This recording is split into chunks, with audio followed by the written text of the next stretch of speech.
Hello, this is your famous author Mark coming to you live with another discussion. Now, today's discussion will be a mixed bag because I am going to give you news, views, and reviews, and we're going to talk about the origins of the European Union and where it came from and all these things. Now, I'm going to start with the origins of the European Union. Now, the reason that I'm doing this video is because a lot of my friends asked me to, they said, Mark, why don't you do a video on where did the European Union come from and how it got started? Because they said you know a little bit more about it than most of us. So I'm gonna dedicate this video to them. Now, what you have to understand is the European Union, the concept of the European Union was born in Germany even before World War II. But what happened was that the Nazi Party itself wanted to implement the concept of the European Union on the conquered territories starting in 1939, because this was the agenda of the Nazi Party and Adolf Hitler. Now, it didn't quite work out for him, because what he wanted to do was what the Nazi Party wanted to do with Adolf Hitler in charge. What they wanted to do is they wanted to conquer the certain territories such as Czechoslovakia, Poland, all of Europe. And what they were going to do is they were going to turn each country not into a country but into a region. And they were going to get control of the population and the natural resources of the conquered land. But unfortunately, this plan failed then, because the Germans lost World War II back in 1945. But the German industrialists, who actually knew that they were not going to win the war, they did the same thing by coming up with the concept of the European Union. And that is because here's how they did it. They said, okay, we're not going to be able to conquer all of Europe militarily, but we will conquer them economically. Now here's how it worked. A bunch of German industrialists got together and they said, okay, how can we accomplish this so that all of Europe will still service us, and we're going to have control all over Europe anyway.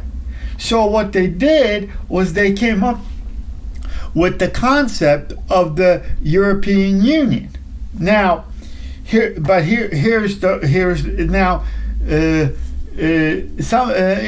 people who are the globalist supporters, they say, oh, how good it is to have a one world government, one Europe, and all these other things. A lot of people say, etc., etc. But here's the thing. What those people who don't understand is that once you join the European Union, ladies and gentlemen, you basically are giving up control and sovereignty over your own nation. Now, here's how that works. For example, in Poland today, in Poland and all of Europe, because they're going to try to pull all these countries into even more federalized European Union. Here's how it works. A lot of those countries in Europe still have presidents. Like Poland has a president, Germany has a president. All these countries have have presidents like Italy, prime minister, etc., etc. But unfortunately, ladies and gentlemen, what you don't understand is that those presidents are no longer, for example, president of Poland, president of the Czech Republic, all those other things. What they are is, excuse me, sorry about that. What they are is basically figureheads. And now in Poland, we can actually see that there is a big fight in Poland now in the so-called Polish Supreme Court. So because I'm sorry if I'm using the wrong terminology, please someone correct. There's a big fight in the Polish Supreme Court, but in reality, such as institutions as the Polish Supreme Court, the Polish presidency, all those things in European Union now since it's going to be more federalized, it's basically obsolete. And here's why the Polish Supreme Court is obsolete. Because you got to understand, once the European Union becomes more federalized, all your policing, all your judicial system, all your medical systems, all your presidencies are not going to be dictated from the country of, for example, of Poland, of the Czech Republic, of anything else, because once those countries joined the European Union, they already gave up their sovereignty. So all your decisions about your life, about your justice, now since the European Union is going to become more federalized, it's going to be coming from Brussels. It's not going to be coming. All your decisions about Europe are not going to be made in your country's capitals. They're going to be made in the European Parliament, which is located in Brussels, ladies and gentlemen. And here's how this may affect us in America, ladies and gentlemen, because in America the so-called Eurocrats, because what is a Eurocrat, ladies and gentlemen? A Eurocrat, for example, is a person or a group of people who wants to Europeanize America. Basically turn us into Europe, which they're going to do. It's in a concept called the North American Union. So what's going to happen here is people are going to give up their rights and let the North American Union decide things for them. So in America, our decisions are not going to be made. In our own capital. It's going to be made somewhere else. Now, because most of you who follow the news know that we do have a problem with our southern border. Basically, this whole thing, this border crisis, ladies and gentlemen, in my opinion, ladies and gentlemen, has been orchestrated in order to break down the American sovereignty, to destroy our borders, language, and culture, ladies and gentlemen. Now, see, because I love when our politicians, they say, "Oh, they're doing so much better things in Europe than we do here." Well, excuse me, this is United States of America. This is not Europe.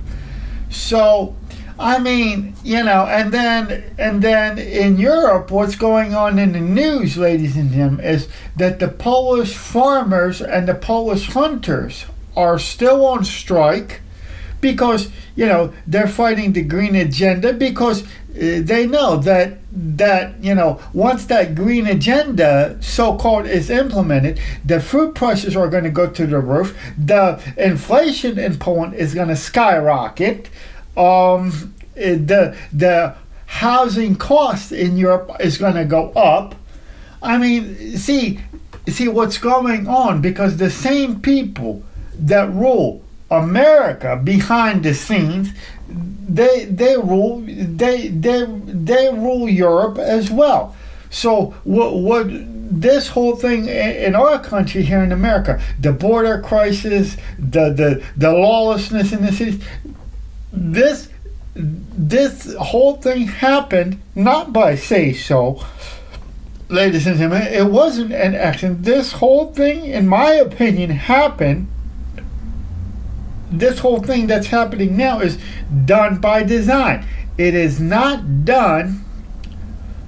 It is not done by accident. It's done by design. Now, let's keep talking about the origins of the European Union. So, like I said, the Germans knew that they were not going to conquer all of Europe, and they knew that they were going to lose the war, ladies and gentlemen. So what they did was that's when the concept of the European Union was born by the ex-generals of the German army and the SS, and basically the European Union was born by the concept of, the idea was thrown out there by the so-called German industrialists. So that's how the European Union came to be. But the consequences of the European Union are that once the European countries joined the club, so-called the European Union club, they gave up sovereignty of their own nation. Now, the same thing is happening here, in my opinion, because, I mean, to be honest with you, in a couple of years, I think, if we haven't done it already, ladies and gentlemen, I think that